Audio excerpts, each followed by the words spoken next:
Muy buenas para todos, ¿qué tal están? Dios les bendiga, espero que estén bien.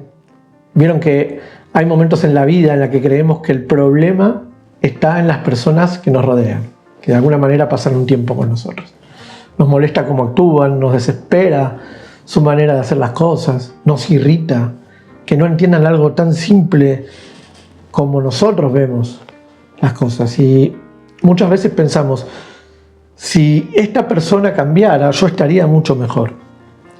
Pero con el tiempo, Dios nos termina mostrando que a veces el problema no está en la otra persona, sino que el problema está dentro de nosotros. Y eso fue exactamente lo que Dios me mostró al reflexionar sobre el tema de la paciencia. En el Evangelio de Lucas tenemos una situación que se da, una historia que encontramos donde Jesús visita la casa de Marta y de María. Y mientras María se sienta a escuchar al Señor Jesús, Marta está ocupada sirviendo y atendiendo muchas responsabilidades al mismo tiempo. Poco a poco ella comienza a inquietarse, se siente sola, se siente sobrecargada y termina reclamándole a Jesús. Y bueno, la enseñanza está en Lucas capítulo 10, versículos 41 y 42, donde Jesús le dice: Marta, Marta, afanada y turbada estás con muchas cosas, pero solo una cosa es necesaria.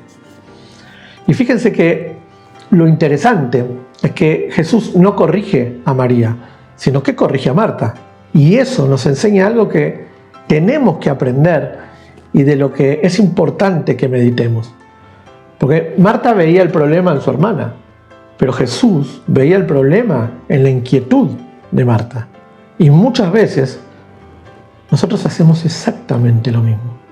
Pensamos que nuestro malestar viene de los demás, ya sea que del compañero que es difícil, del vecino molesto, de un cliente que es muy exigente. Es decir, de alguien, digamos, que no actúa como nosotros creemos que debería actuar. Pero Dios permite muchas veces que esas situaciones se den para revelar algo que está ocurriendo dentro de nuestro propio corazón. Porque la paciencia no se desarrolla cuando todo funciona perfectamente, cuando todo está bien. La paciencia se desarrolla cuando algo o cuando alguien nos altera nuestros planes.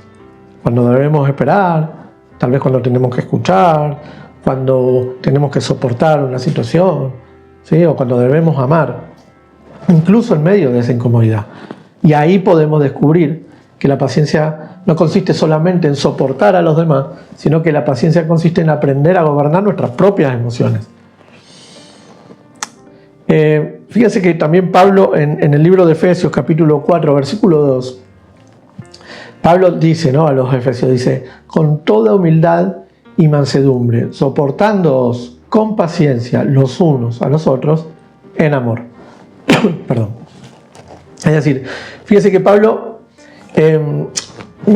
une la palabra paciencia con amor, ¿sí? Porque si nos ponemos a pensar, es relativamente fácil ser paciente con las personas que nos agradan. Lo difícil es ser paciente con quienes nos incomodan, ¿no? Sin embargo, allí es donde más nosotros nos parecemos a Cristo. Porque Dios también es paciente con nosotros, ¿o no? Y si somos honestos, ¿cuántas veces nosotros hemos sido motivo de paciencia para otros? Esa es la verdad. Quizá hoy alguien en tu vida esté poniendo a prueba tu paciencia. Tal vez no sea una mala persona, incluso sea una persona que no tenga malas intenciones. Pero debemos entender que Dios muchas veces utiliza estas situaciones o a estas personas para enseñarnos algo.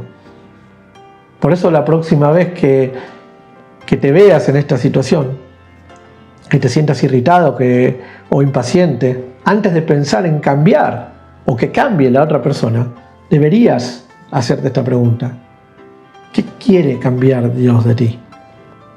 Porque muchas veces aquello que más nos molesta de una situación termina revelando áreas de nuestro propio carácter que el Señor todavía está trabajando. Y yo el primero, lo digo porque estuve reflexionando en este tema por cuestiones que me pasan a mí. Pero en ti, ¿crees que Dios quiera cambiar algo en ti? Yo creo que la paciencia no es una debilidad.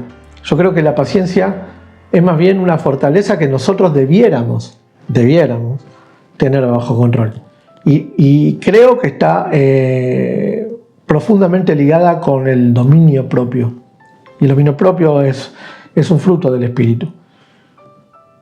Y yo no digo que esto signifique aprobar todo lo que hacen los demás. Claramente no tiene que ver con eso. Significa aprender a responder de una manera diferente, con gracia, cuando podríamos reaccionar con irritación. Y quizás, preguntémonos, probablemente Dios nos está enseñando exactamente eso. Que antes de pedir que cambien las personas que nos rodean, permitamos que Él siga transformando nuestro corazón. Amigos, nadie dijo que el camino sería fácil, porque quien diga que el camino es fácil, miente. Aprender a vivir conforme a la voluntad de Dios sugiere dejarse moldear y abandonar poco a poco nuestras viejas y malas costumbres y actitudes. Confiar en que Dios tiene poder para hacer ese milagro en nuestra vida. Lo fácil sería dejarnos arrastrar por la corriente de este mundo y que ya sabemos perfectamente a dónde nos conduce. Y yo ya conozco ese lugar. Realmente he decidido seguir a Cristo y no volver nunca más atrás. ¿Y tú? Mis hermanos, hasta aquí la reflexión de hoy. Que Dios nos conceda un corazón paciente y humilde y dispuesto a seguir aprendiendo, porque muchas veces las personas que más nos ponen a prueba nuestra paciencia son precisamente las que Dios utiliza para moldear nuestro carácter. Reflexionen y mediten todos los días en algo y verán cómo Dios sigue transformando su vida poco a poco y eso es lo mejor que nos puede pasar, estar en las manos de Dios. Yo les mando un abrazo grande, Dios les bendiga y hasta la próxima.